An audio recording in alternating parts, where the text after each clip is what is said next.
Good evening, welcome to Lower League Lingo, episode number 41, and it is live on All for Women's Football. Don't change the dial, don't go anywhere, just stay exactly where you are and have a little boogie along to this. We'll see you on the other side.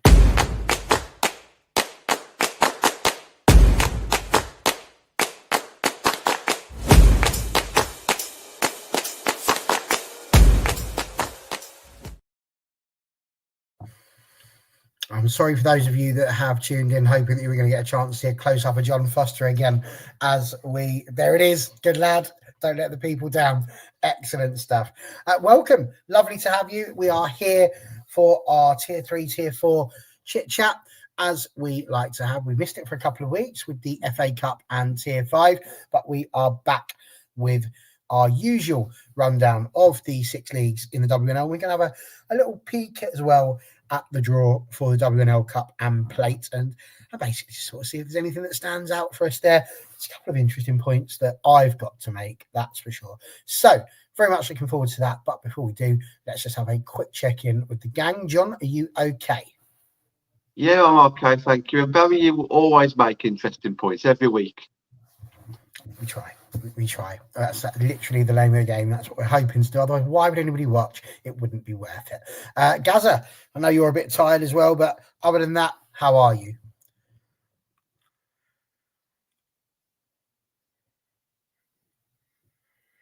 We had a little bit of camera trouble beforehand. Has it happened again? Or I think he might have done. It's not looking good for him. It's not. Is it? Yeah. Oh, I thought we were getting him back there because he was moving. Well, this is entertaining. But as he's hello. Here we go. Sorry. Here we go. I have absolutely no idea what you've just asked me, but I have no idea what you asked, but I'm great, thank you. Looking forward to the show. We'll see how things go. I think we're on a bit of a delay. I don't know, my internet might be having a little bit of a stroke, but yes, glad to be here. Happy days. Hopefully my internet will sort itself out so that we don't end up thinking that we're communicating via like a tin can on a string. Unbelievable. Honestly, it was a delight to watch, but I am sure that it will come across brilliantly on the interbobbins when people watch it back. With that in mind, we are probably going to have to throw straight into the Northern Premier in the hope that Gareth will be able to take us through this. And then he's got the opportunity to sort himself out during the Southern League if he needs to. But as you can see, after 5 games in the WNL Northern Premier, it is starting to shake itself out quite nicely. We are getting close to a quarter of the way through the season, and Wolverhampton are sitting at the top. Brilliant to see them. How are they doing? Gaza, take us through the Northern Prem. Yeah, so I mean, Wolves are a very good football team. I realised just how good they are this weekend, just gone. The top of that league is really strong. You look at that summit, you've got Wolves, and I don't want to make too many mad assumptions, but you've got Wolves and Burnley, who are currently on like the trajectory to have the same records, with pretty close goal difference. If Burnley win their game in hand 2-0, that was postponed because of the passing of Matt Beard. If they win that game 2-0, then they are exactly even. So there's an awful lot to play for at the top. I don't think it's really a surprise to many people who those 3 sides are. Lots has gone on in the early part of the season. But I think the teams we expected to be towards the top are towards the top. The teams we expected to be towards the bottom are towards the bottom. I think Middlesbrough will be pleased to be where they are. They are in and around the relegation zone, but at the moment they're not in it. And I think that at the end of this season will be a positive outcome for them, regardless. Likewise for Loughborough Lightning. So I think the two of them will be looking over their shoulders at Calcer and Halifax, but they will be pleased to not be in that drop zone. Hull, I think, have had a strong season. Their goal difference took a bit of a tanking after they lost 7-1 to Wolves. But what can I say? It happens to the very best of teams. It's just a super competitive league. You look at that title race, I don't know which way it's going to go. I think there's what we don't want to see happen is two teams run away with it, although there will be a little tussle for the title. We want there to be some competition for that playoff spot as well. As we know this year, the runners-up will play the runners-up of the Southern Premier, and the winner of that playoff will get promoted. So I'm all here for a three-way title race. Feds, they're clinging on. Got a new house this year at Walton Hall Park, and they're a quality outfit as well. So yeah, I think what we're seeing is, like we say, it start to kind of shake out a little bit. We're starting to see who those early front runners are. Wolves, Rugby, Burnley. We're starting to see who those with an outside shot are. Feds, Stoke, kind of potentially some stuff there. West Brom, if they beat Burnley, are on the same points as them. That is the one game in hand. And then we're starting to see that relegation sort of battle there as well, sort of with that lower half. But there's a lot of teams really, really close to each other still. Like I say, we're a quarter of the way through the season. One win can make an awful lot of movement. A couple of good results can see a team really climb the table. A couple of bad results could see teams really plummet down the table. So that's kind of really interesting, and it's what we want. There is a significant gap between the top and bottom, but if you think, right from Derby in eighth down to Halifax at the bottom, it's one result, and it's not even necessarily a huge result. If Calcer win, they have the best goal difference out of those bottom five, and so they will move up. If Halifax have a good win, they will move right up. So there is an awful lot to play for. Lots of very similar goal differences. Again, Burnley, Rugby, Wolves, similar goal differences. Hull, right the way down to Halifax. It's one good or bad result that can really drag those goal differences around as well. So, yeah, a super interesting league. Some good results. We've not obviously we've had cup games recently as well.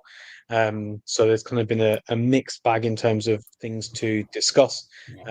But yeah, it's a super competitive league with lots of very good sides, and the sides at the top of that league, Wolves going to Wythenshawe winning 7-1 with a rotated squad. Burnley rotating their squad, going to Blackburn, winning 13-0. I think we'll touch on the cup later, but one thing I think that cup is really showing us is the difference between the top of tier 3 and the bottom of, not even the bottom, but any of tier 4. I don't want to, we're fourth in tier 4 at the moment, and Wythenshawe have had heavy defeats from both Stoke and Wolves. So I think it does really show that golfing quality between the top of tier 3, and potentially does highlight the need for those additional promotion spaces. That expanding of leagues means we can get people in the right league playing at the right level, and that's going to be best for absolutely everybody. John, there's a few Midlands teams there, so have I missed anything? Anything for you to add? Yeah, I think last time that we covered this league, I think we were like 2 or 3 games in, and like Barry said, it's starting to shape up and starting to level out a little bit, as you'd expect after a few games. We really shouted out Hull City, didn't we, last time, and they've dropped from 3rd down to 7th now. But again, if they finish in 7th place at the end of the season, I'm sure that they'd absolutely love that one. Derby County started the season quite poorly. They was on 12th last time that we did the show. They've now moved up to 9th. So again, what I like about Derby, which I think is a little bit underrated, I don't know if I like it or not, but it's a conversation piece.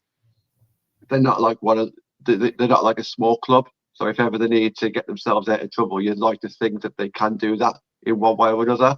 I remember West Bromwich Albion about 3 seasons ago. that was towards the bottom of the league, struggling with Bournemouth. Bournemouth ended up getting relegated because West Brom just really turned it on in January onwards with a couple of signings here and there.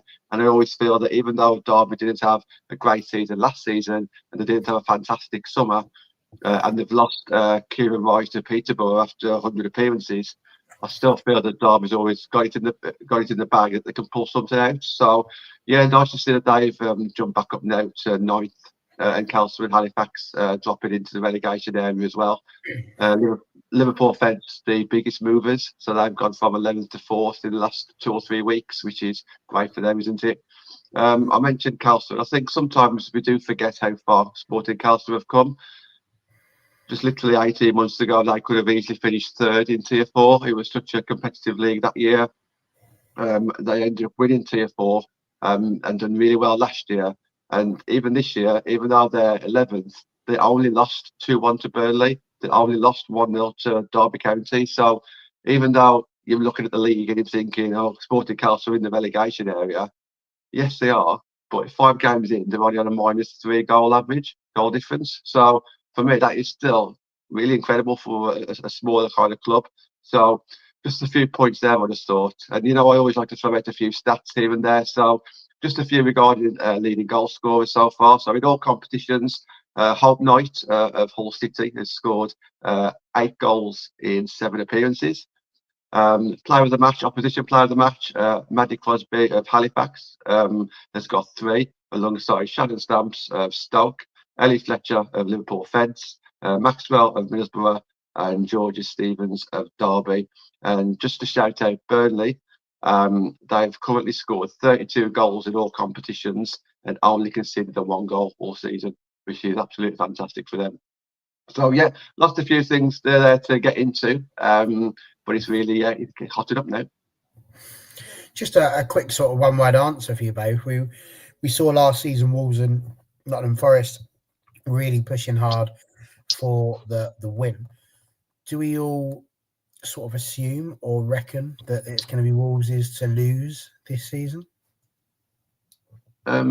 I will start off and say I'm happy to sponsor Wolves being the Midland representative, and Gareth, if you want to sponsor Burnley, feel free to do that. But I think at this stage, for me, it's probably, I would say 50-50, but I'll throw rugby in there as well, so maybe 40-40. Wolves and Burnley with a 20% of rugby. So no, I don't think it's a one horse race. No, I don't. Sorry, trying to work out how 40-40 works. But I think so much depends on what Burnley do with management. I think that needs to be resolved and needs to be resolved in a positive way. I don't know what the answer is. I don't know what I would do if I was them. I feel like with the money that they've put in, I don't think it's going to be an outrageous thing to suggest that they have the biggest budget in that division, probably by a margin. Rugby next, and then Wolves. So I think they are the top 3 budgets in that division, and they will be the top 3 sides. I don't know. I think it could be. I think Wolves and Burnley, I think, are the 2 to finish in that 1st and 2nd spot. But Rugby have a good manager and they've got a good squad, so they can absolutely challenge those other 2 sides for those top 2 spots. I think it's just, without wanting to nail my colours to any sort of post, I think it's going to be a really interesting title race. I think last season fell off towards the end. I know Wolves could have won it went down to the final day or went close. But it always felt like Wolves were clinging on by their fingertips for a while for that chance. But hopefully, this season it looks good, and it looks like we're going to have a good relegation battle as well. I think last year, it kind of became clear pretty quickly who the weaker sides were. Whereas this year, I think we've got not necessarily a lot of weak sides. That feels unfair. But a lot of sides of a similar standard in the bottom half of that table that can all take points off each other, and who knows what can happen. Yeah. I think I tend to agree with what you're both saying there. So fair points, very fair points all the way around, and it will be, without question, a very interesting league to keep an eye on. We're going to drop down now, literally just in terms of geographical sense, not in terms of the division. And we're going to pop ourselves all the way over here into the Southern Premier, which of course John will get the opportunity to jump in on again in a minute. Just give that a little bit of a shake. So you can see Billericay Town at the bottom there. I'm sure they want to see themselves on the table. So a really big week and a half and 2 weeks for the likes of Bournemouth sitting up there at the top. They are unbeaten still, as are Watford just below them, but they both had some pretty interesting games the last few for them.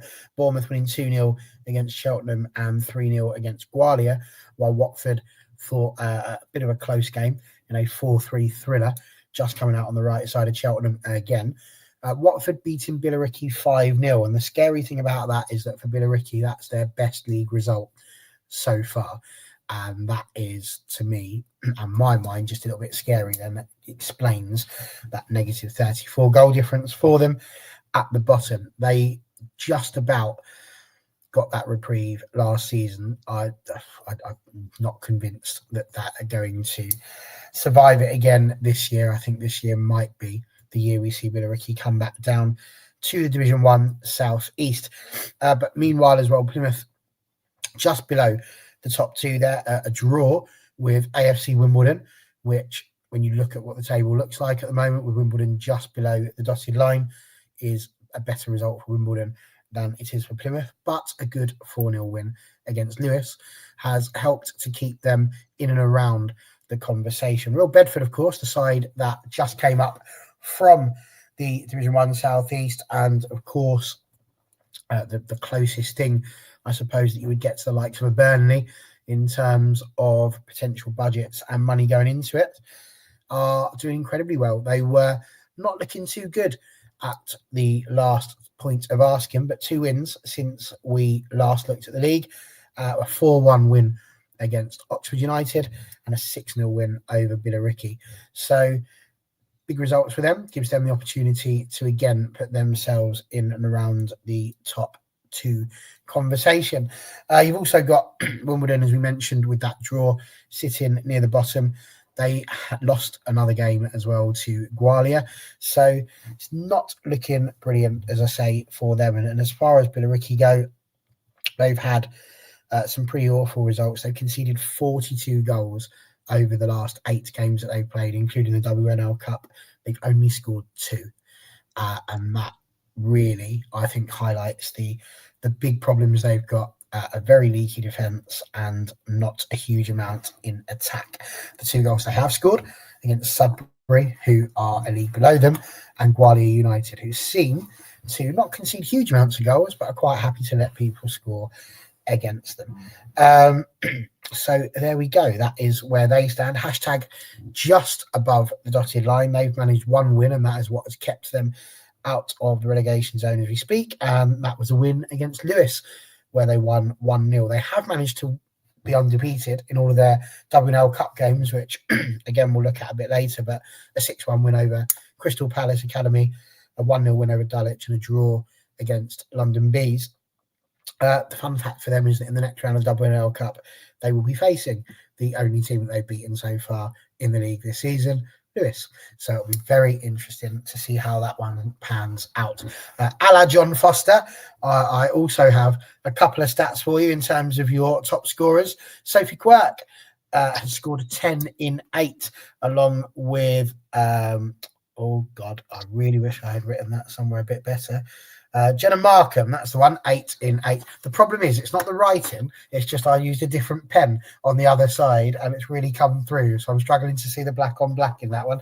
But yeah, Jenna Markham scoring 8 in 8, and Sophie Guinness scoring for Exeter, scoring 7 in 8 as well, and that's a name that I remember writing quite a lot last season, so definitely a player to watch out for. But the top two both playing for Bournemouth, and no surprises there in that respect.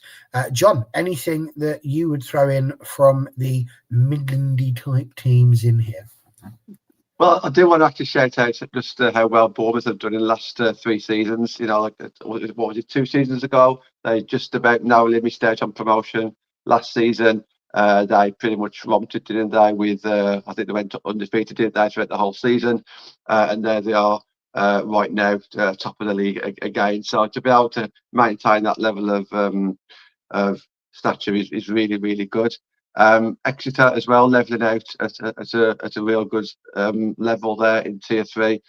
We saw them last season. Oh, was it 2 seasons ago they got promoted? I think it was 2 seasons ago they got promoted, and this could be the season where maybe they pushed it too far and start to slide down. But there's no sign of that. You know, you look at that league table, and if you're Exeter City, you know you're already planning, in my opinion, that you're going to be there for next season as well, which is great for them to be up there for at least 2 seasons.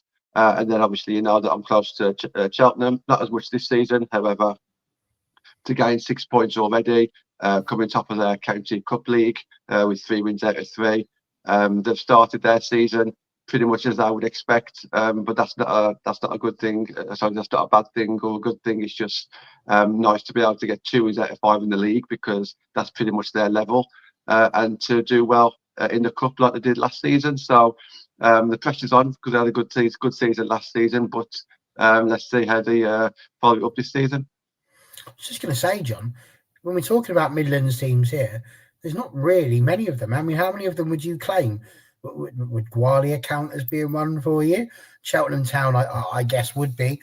But I mean, other than that, I mean, it's just a fight over Oxford, really, isn't it? Because the rest of them are definitely all my neck of the woods in terms of whether we're south, middle, or north. Well, I'm looking at the way that the county cups or the way that the National League cups are structured, and at least I think Cheltenham's the only one that's actually got other Midland teams in their league, like the Soliad, Birmingham. I think no, what did they have? Worcester, Birmingham, and Kidderminster, I think. So yeah, I think that makes it a little bit of a Midland side, but now the rest, I wouldn't say that they are, to be honest. I agree.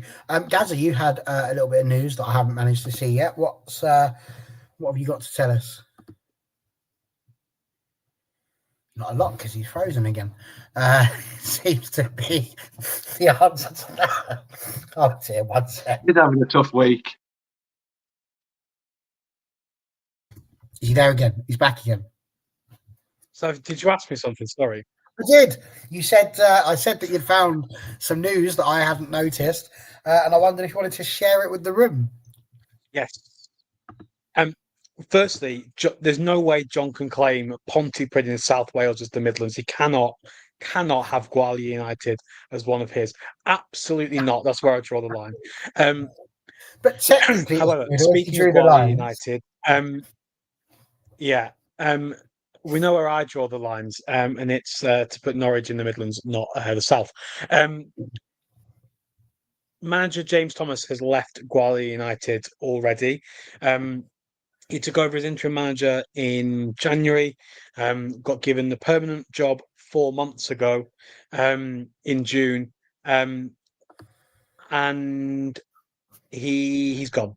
So Gwalia have said that he stepped down from his role, so they're grateful to him for his hard work and commitment with his time at the club, wish him every success in the next chapter, and that Charlie Mitchell has taken interim head coach whilst they appoint a new permanent manager. So I wonder if this sort of tells us a bit about what Gwalia's ambitions were at the start of the season. They're mid-table, you know, they're fifth. They're pretty much bang in the middle of that table.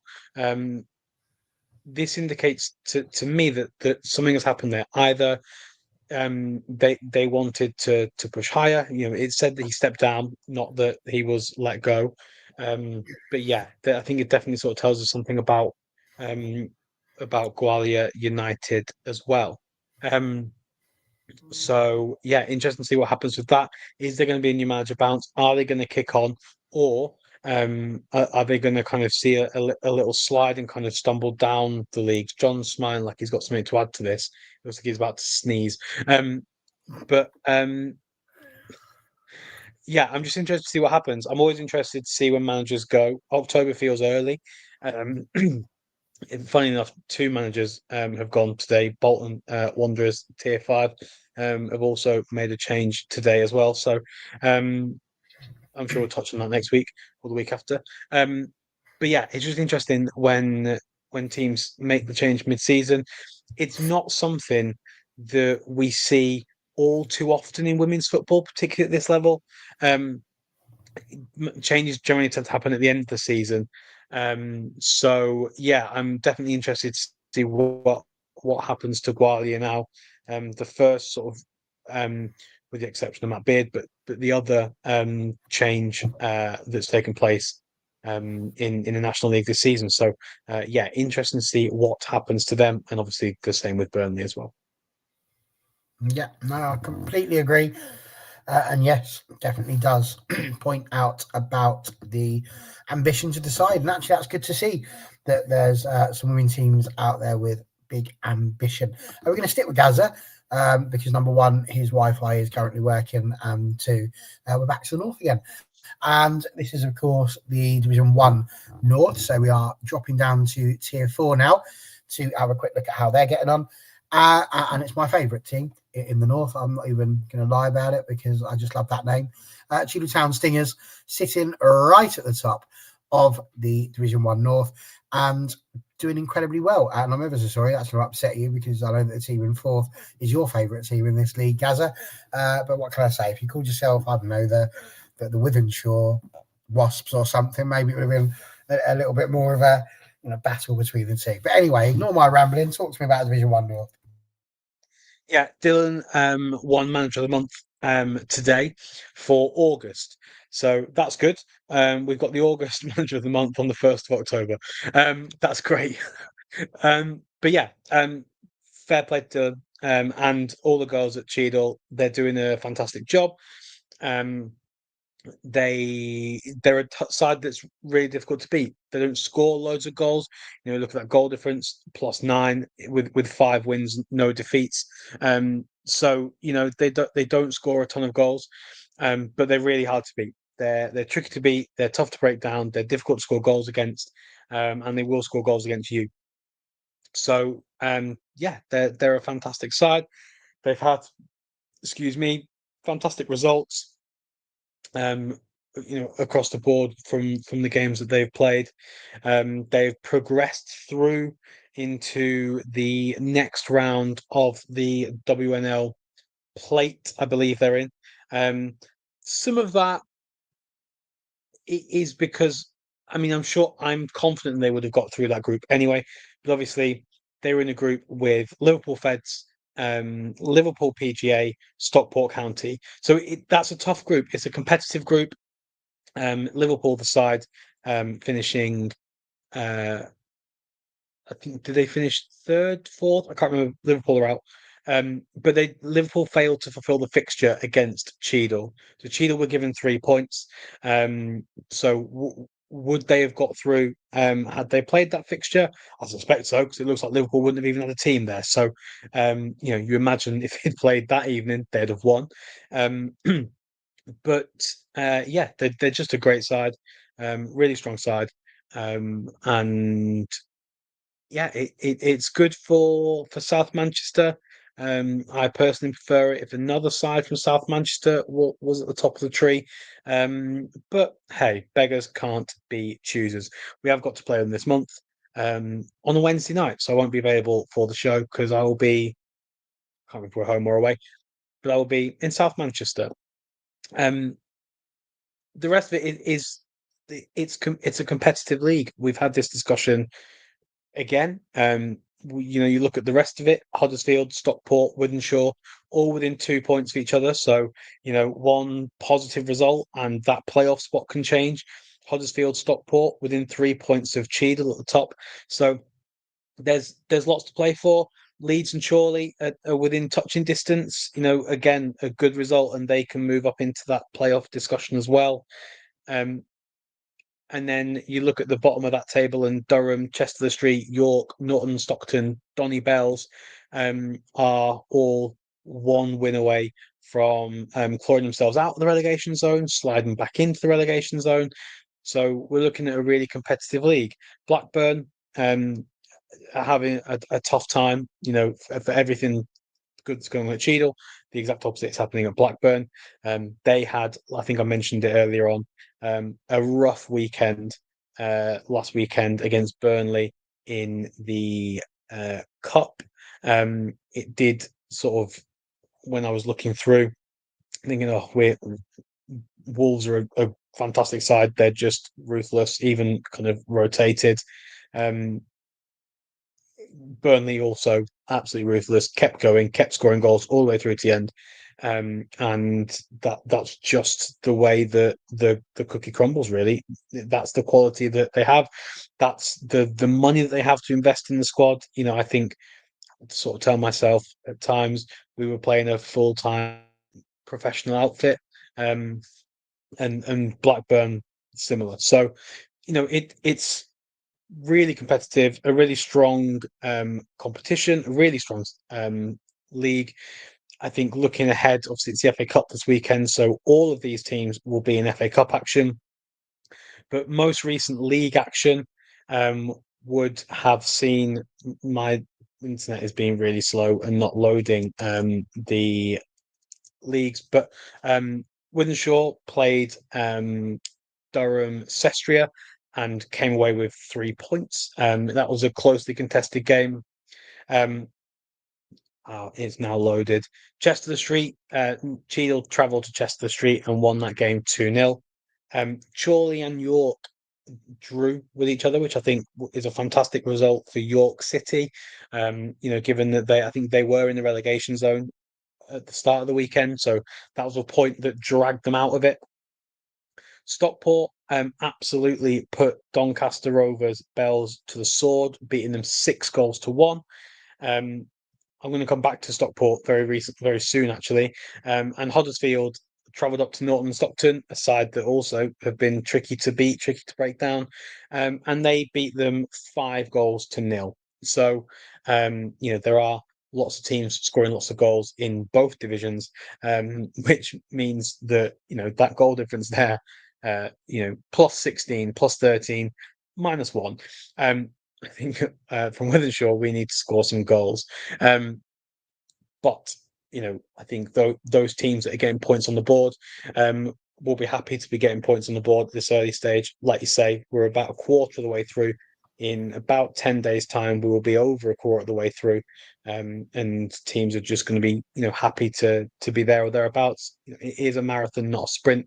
If teams look at Christmas and see if the table's looking similar to this at Christmas, then I think there'll be teams eyeing up that playoff spot. There'll be teams thinking, okay, we're in a position now to really push on, to really kick on, and that will be what teams are looking to do.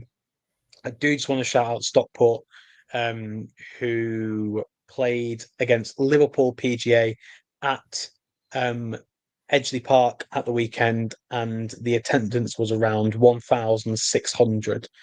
So that's more than double their previous record attendance. They've absolutely smashed it. Got the 1-1 draw.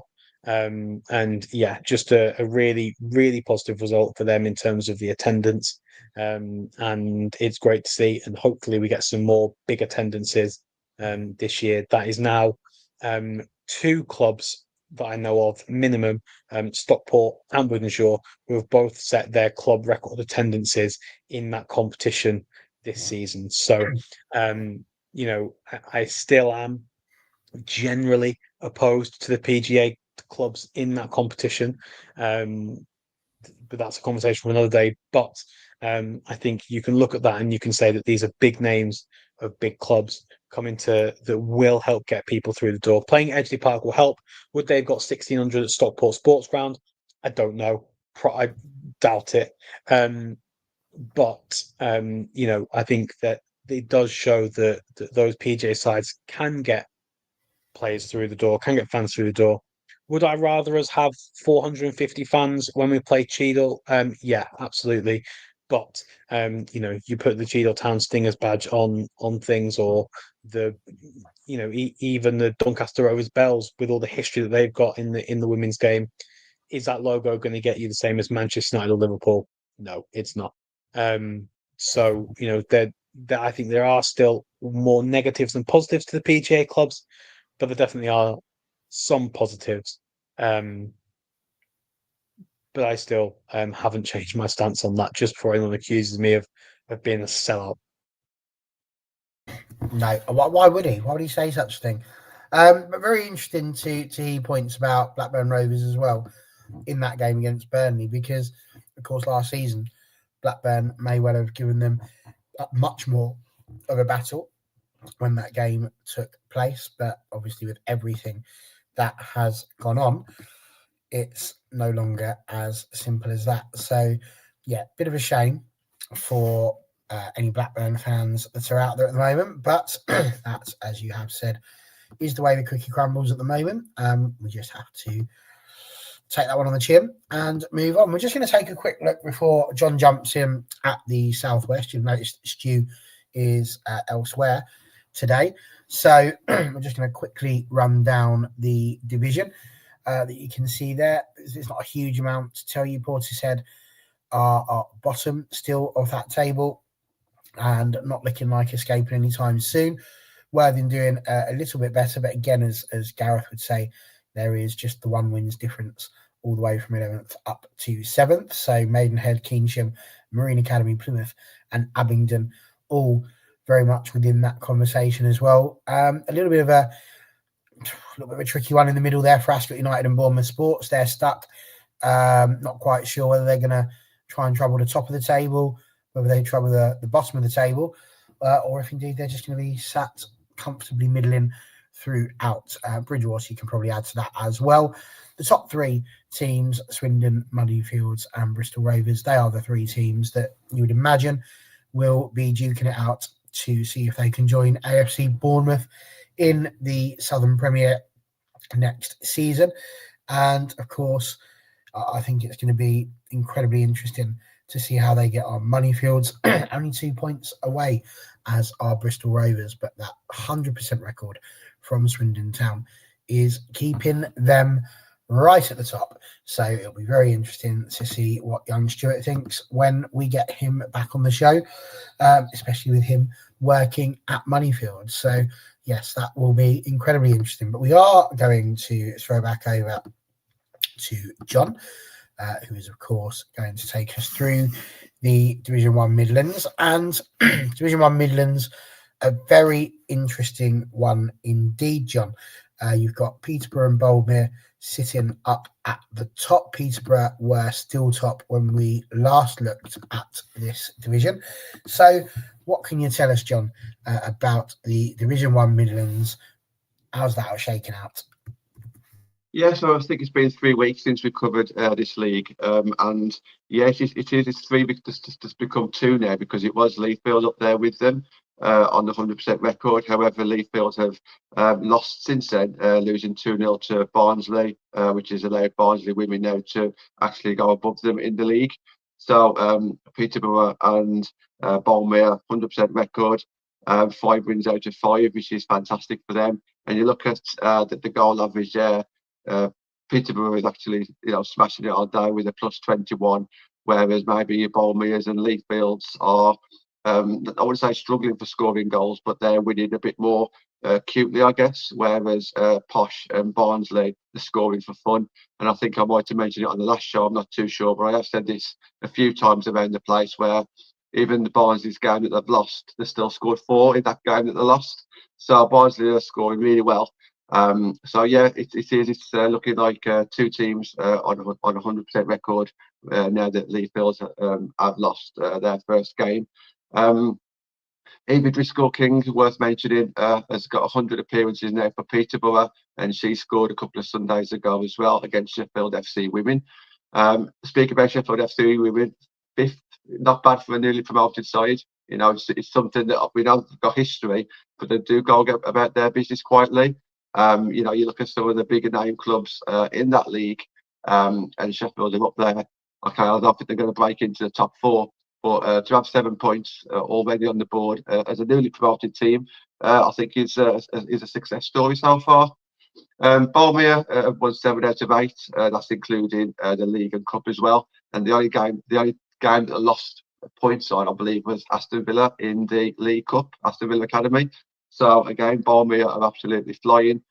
So well done to them. So that'll be interesting. I think we spoke a little bit earlier about tier 3, about it being 50-50. And then I mentioned 40-40-20. I think it's pretty much the same for me here. I think it's Peterborough and Balmere is pretty much a 40-40 kind of race. And I'll let Gareth try and figure that one out again. It's the same as 2 weeks ago, though, in regards to the 4 at the top, 4 in the middle, and 4 at the bottom. Those teams haven't actually changed. And I can see that being the case all the way through the season. You can see that top 4 being the same, just juggling around here and there. I think the bottom 4 will remain the same. It just depends on what order, and then the 4 in the middle again. So interesting to see that league has took shape from pretty much the first 2 weeks, and it's not changed, and it possibly won't change. Stourbridge won their first league game in 11 months. So it was against Lincoln United, and Darcy Cartwright with that goal. So now they've jumped from 12th into 11th. But Lincoln did get a point since we've last spoke. So they got a point on the board against Northampton. Madison Green scored for the home team and Faye Noble for Northampton. So not all doom and gloom for Lincoln. To be able to get a point against Northampton, who finished second, I think, last season. It's not too bad at all. So still plenty of points up for grabs when you start looking at, okay, so what teams can we actually get a win from? And they'll be looking at Worcester, Sutton and Stourbridge again at some point. So Lincoln might just be able to scrape 8, 9, 10 points, and that might be enough in this league. So I don't think any team will be looking at it just yet thinking, oh, no, I'm down and out. So I don't think it's that way at all. And yeah, just one more stat for you. Leading goal scorer Gemma Fraser, 6 out of 7. Lee Fields, new striker, doing really well. Scored a hat-trick a couple of weeks ago. So yeah, that's tier 4 Midlands for you. Very good. Very well done, Mr. John. That's some excellent reporting right there. Well done, you. So, yeah, big things happening there in the Midlands. And we're just going to throw up the Division 1 South East now for you to have a little gander over. And interesting stuff happening down here. Let me tell you, Fulham are 100%. We've got a few of those still in the Division 1 groups there. And 5 big wins for them. They started off with a 2-1 win against Cambridge, who you can see at the moment are sat in third. They're the only loss that they've had this season, and it's to Fulham. They won 3-2 against Actonians, who I think are letting Halloween come early because they seem to be giving results to teams almost like for Christmas. It's very nice of them to do so.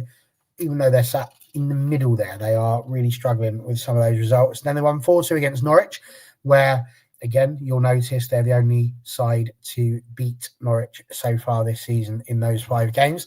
They got a sneaky 1-0 win against Dulwich and a 2-1 win against Chatham Town.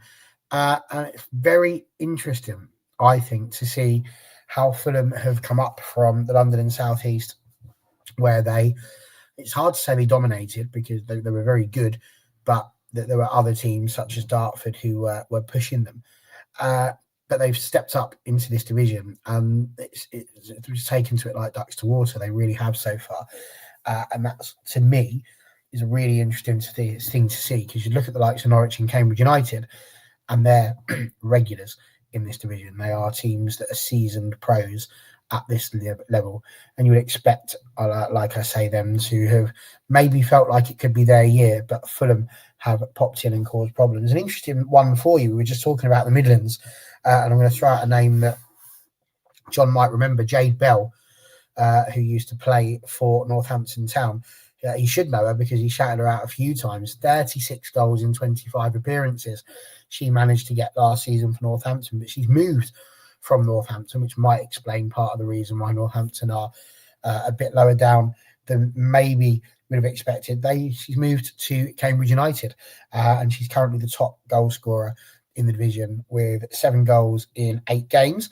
But equally with Ellie Olds from Fulham, another person I remember writing a few times, and that's because she scored 19 goals in 29 appearances in the London and South East. So it'd be very interesting to see how Ellie particularly is able to take to this division. But again, 7 goals in 8 games for her as well.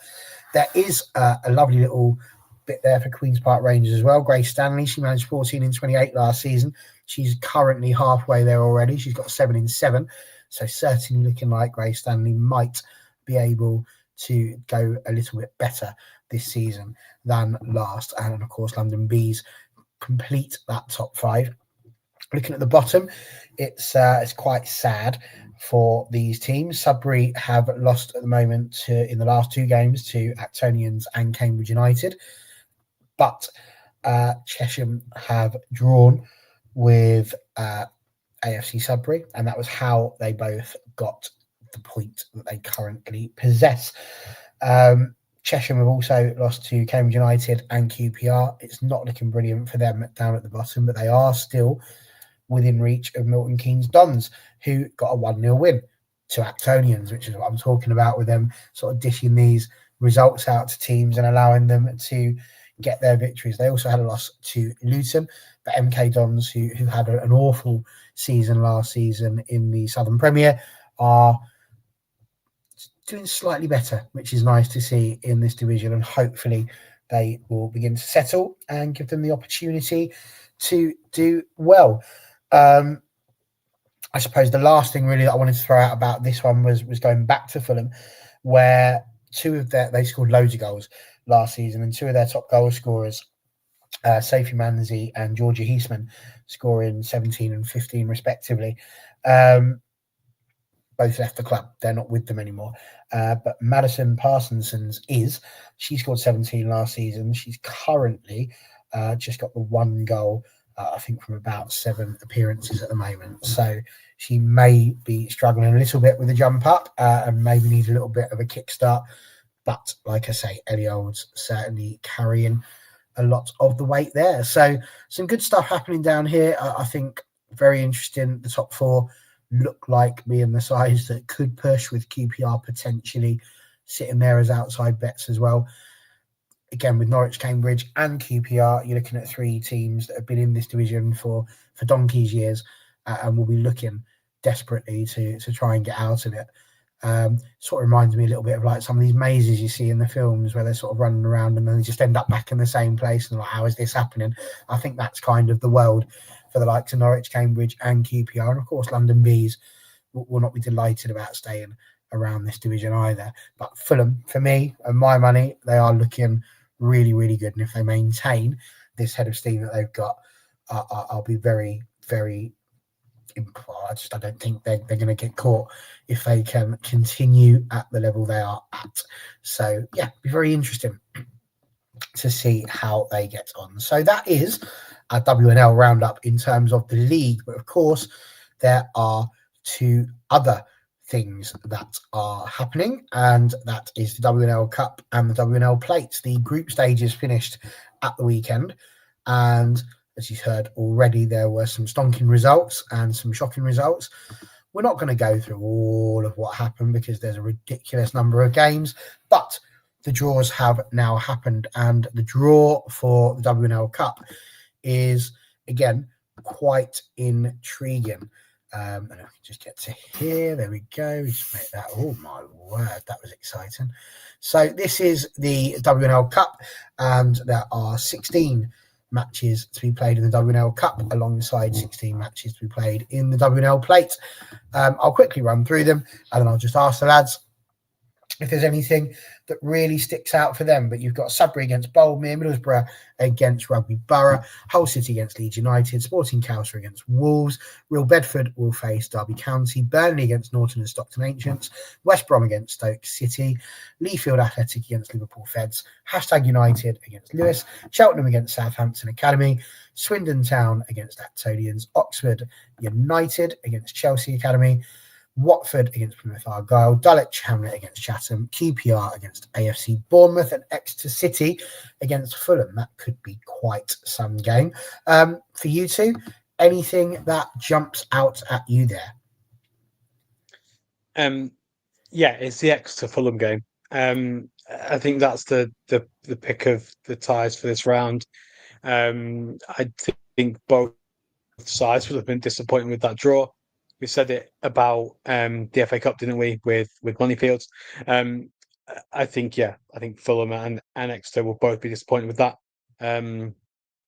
But what a clash that should be. In terms of if we want to stick to areas, I think Calcer and Wolves is going to be a good one. And I think that Hull and Leeds will be interesting as well.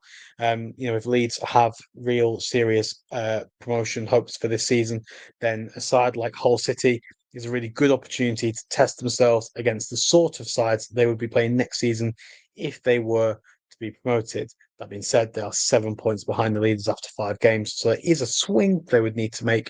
But that is the kind of test that they would want to be looking at and seeing what they can do against a side like Hull City. It's also a Yorkshire derby.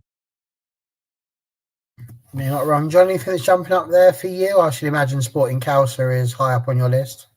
Yeah, absolutely. Yeah, I've got the 6 Midland team. Well, there's more than 6 Midland teams. There's 6 fixtures there that include Midland teams, and I think each one of them would look like they can win. That they're all winnable. That's what I'm trying to say. Sorry. So AFC Sudbury against Bolmere, Middlesbrough against Rugby, Castle against Wolves, Royal Bedford against Derby, West Brom against Stoke, and Leafield against Liverpool Fence. I think all of those games are achievable.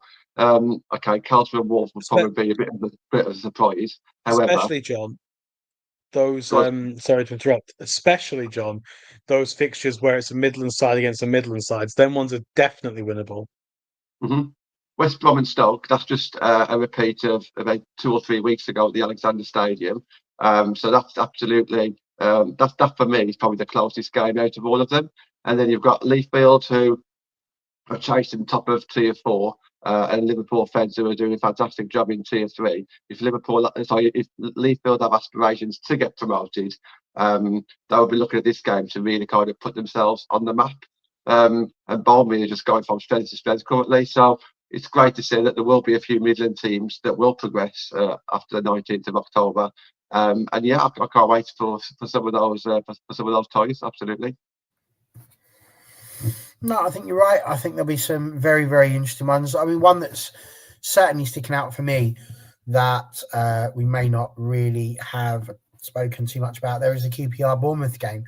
As I said, QPR are stalwarts at the Division 1 South East, but AFC Bournemouth have only just made it up to the Southern Premier, and although they are running away with it, it'll be very interesting to see if that's translating, because of course they're from the Southwest. So that's quite an interesting game for us. Ditto with Watford and Plymouth Argyle. So very excited to see how those teams get on. And I am also intrigued to see how those 2 academy sides get on, because when we get to the next slide, it's very apparent what has happened within this competition, because Southampton and Chelsea, the only 2 academy teams that have made it through to the WNL Cup. And that is a very, very interesting one. They're both getting, of course, the away ties as well. So be intriguing to see how they get on. But when we look at the WNL Plate, which is, of course, the last thing that we're going to look at this evening, here it comes. There you go. You're able to see it now. Again, I shall quickly run through these games. You've got Notts County against Leicester City Academy, Durham Sestria against Sheffield United Academy, Doncaster Rovers against Birmingham City Academy, Chorley against Aston Villa Academy, Cheadle Town against Sheffield FC, Worcester City against Halifax, Stockport County against Sunderland Academy, Huddersfield Town against Loughborough Lightning, Cambridge United against London Bees, Bristol Rovers will host Brighton Academy, Chesham United have got Ascot United, Northampton Town and Norwich City. Gwalior United, now of the Midlands, against Tottenham Academy. Maidenhead United against Bridgewater United. Luton will host London City Academy. And Moneyfields will have Bristol City Academy. And I think what's really clear about this one, lads, is that all of the academy teams that have taken part of this competition have basically fallen into the WNL plate, which I'm kind of intrigued. Do we think, based on how this has gone, that we're probably going to see an academy side win the WNL plate, but obviously not highly unlikely? You would imagine to see one of them lift a cup. So any games there that are sticking out for you? And do you think there's any teams there that can get one over on these academy sides and make sure it's an actual WNL side that wins it? So, firstly, the game that really stands out to me is Worcester City against Halifax. The reason for that is they are independent two independent clubs. They're not attached to a wider club. There's no men's team attached to them. They are just two independent female football clubs. So, looking at that's particularly interesting. Cheadle Town against Sheffield FC, interesting as well. For that. Do I think we're going to see a PGA side win this competition? No, I think that when push comes to shove, I think you're looking at some sides here, the likes of Moneyfield, the likes of Bridgewater, Northampton, Norwich, London Bees are all really strong sides.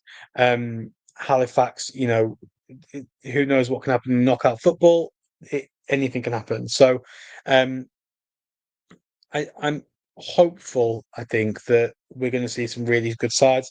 We're going to see some really competitive teams, and we've seen these teams drop points already. If they were these academy sides, particularly, have been beaten. They've had points taken away from them. They have either finished third or second in their league, in their group. So they've all shown that they are beatable, that points can be taken off them. I don't know, when push comes to shove towards the end of the season, is there a potential that they players get pulled through into the first team? I don't know. But yeah, it's definitely some interesting ties there, and I'll let John speak now as well. But I was just going to say that's also the case for every team that's in this competition, isn't it? That they've all finished second or third, and have all shown that they can be beaten as well. So that was kind of why I came up with the idea that maybe academy side might win it. But you're absolutely right. I don't want an academy side to win it, but with 9 of them dropping in, seems interesting. Johnny boy, what say you? Do you agree with Gaza? Yeah, I do actually. First of all, Worcester City will be over the moon with that draw. I know Gareth highlighted it, but that's certainly the one that I'm looking at as well. Look at the distance that Halifax have to travel to Worcester City. Halifax are obviously going to prioritise other tournaments this season, you would think. And Worcester finished third in their league, so to draw to get a game against Halifax, I think they'll be happy with that at home. So yeah, I thoroughly think Worcester will be very happy with that, and I think Loughborough Lightning will also not just be happy, but they will kind of see themselves as not one of the favourites, because I think there are stronger teams down south or up north than the Midlands area in this competition. But I do think that Loughborough will fancy themselves to go quite far in this league. As for the academies, yeah, I think Gareth's got it banged on. I think there will be teams out there that probably set up maybe a little bit better to win this competition, but there's still so many academies in there. It's going to be quite exciting, especially to start drawing against each other. They're automatically, there's always going to be one that progresses through to at least a semi-final, maybe even a final. So yeah, it's going to be an exciting one, and I am a big fan of this competition. I know the Conti Cup is a controversial one. We spoke about that for many years, but I actually like the league format. So it's just something a bit different, especially with it being a midweek game in the league format as well. So we do have something different. So yeah, I'm all over this one, absolutely. And a very good competition in terms of the fact they changed it and tried to do something different with it. And I said on a show not so long ago, I actually went to see Luton against Spurs Academy in one of their league games for this, and very interesting to see that both of those sides made it through. The Spurs Academy side, we're not a bad side, but 2 red cards is hard to overcome for any side really. So yeah, bit tricky, but a very, very, very good competition, and it'll be very interesting to see how those games shake out. So we'll very much be keeping an eye on what's going on in the cup and the plate, and keep that upon the agenda to talk about. There we go, lads. We have navigated yet another evening of lower league lingo. Next week, as Gaza has already alluded to, we have the FA Cup return. It comes around very quickly once those qualifying rounds start to wither to a close. It is, of course, the third qualifying round, which is your last opportunity to qualify for the FA Cup first round proper. Very exciting for all of the sides that are in it. Personally, I will be staying in Stevenage. We have got a home tie against Chelmsford City, which is going to be very enjoyable indeed. So really looking forward to the FA Cup as ever. And I'm sure that that is what we will put the focus on to next week. And then once we've done that, we'll be able to concentrate again on Tier 5. But yeah, superb, excellent to have you both. Gaza, where could people find you if they wanted to see a little bit more about you or the mighty Wythenshawe Wasps? That can't become a thing. No, who likes wasps? I mean, other than the rugby team, former rugby team, who likes wasps? GT18 on Twitter, it's there. Trying to figure that out was confusing. And if you're interested in Wythenshawe, at Wythenshawe FCW on Twitter and Instagram. I actually did watch something once that made me actually feel a bit sorry for wasps, but then as soon as one started flying around my face, I forgot all about it and I wasn't so worried about them anymore. So you're quite right. People don't really like wasps. I shall think of a better name for you. But there we go. John Foster, where can people find you, and are you ever going to change your handle? The handle the same on every social media platform. John Foster MUFC. No problem. That's pretty much it. Yeah. What I will say is, if John was to change his handle, what would you change it to? He would have more letters after his name than Stephen Hawking, wouldn't he? If he was to have all of the clubs. John Foster MUFC, John Foster, SFC, KHFC, Cheltenham, whatever they are, FC, Gwalia United FC. Now after this week. There you go. I will end on this. All my teams actually lost on Sunday. So all the teams that you guys take the mick out of, every single one of them, apart from Man United, lost. So not a great weekend for myself. Well, you stay away from Holyhedge Park then, please, John. So there we go. I'm very interesting as well, just to finish the show, because obviously when we were having our conversations last week, we saw some very, very interesting things insofar as the rather wonderful names that some of these teams have got. And I got a little bit, I wouldn't say told off, but I did get scolded for not writing the right thing. And then, of course, once we'd worked out that it was Kossi, because you don't pronounce half of the stuff, he decided to send some more to me. So, like this one, what's this all about? How would you think you would say that, John? Oh God! Exactly the way he looks. Wimendham. See, that's what I'd have said, but it's not. Gaza, how do you say it? That's Wyndham. This one's the worst one, John, because genuinely I know exactly what I'd have called this. What's this one? I don't want to give that a go. I just call it Garbo for short. Garbolisham, I would have said, but no. No, that's Garbisham. Garbisham. They put bold in there, and then they're bold enough to go, no, I'm not having that. And then, just to upset us even further, the last one was this one. That's Hunston. Yeah. No. No, that's just Hunston. Just Hunston. Just get rid of the ant. But I suppose a lot of people could say, looking at the word Worcester. You know, I kind of get it. I do get it. You can see where the sounds are coming there. You haven't just put in like 3 or 4 letters and gone, no, let's take that out entirely. There we go. We'll have a little bit more Norfolk with Gareth if we can next week. Let's see if he can find some more dodgy places that have just decided to completely trick everybody so that nobody knows where it is. So there we go. Let's see if he can do that. Well done if you got those right. You probably lived there, is the honest answer, if you did, because everybody else is definitely saying it that way. It's been an absolute pleasure. If you feel like it, do go on here, have a little look, and maybe you might want to vote for us in the FCAs. But if you don't want to, that's absolutely fine, because I'm not that fussed about it. I'm just really pleased that we're in it. So there we go. Thank you very much. It's been an absolute delight to have you all with us. We'll be back next week for the FA Cup. But until then, as Ron Burgundy would say, stay classy. See you next week.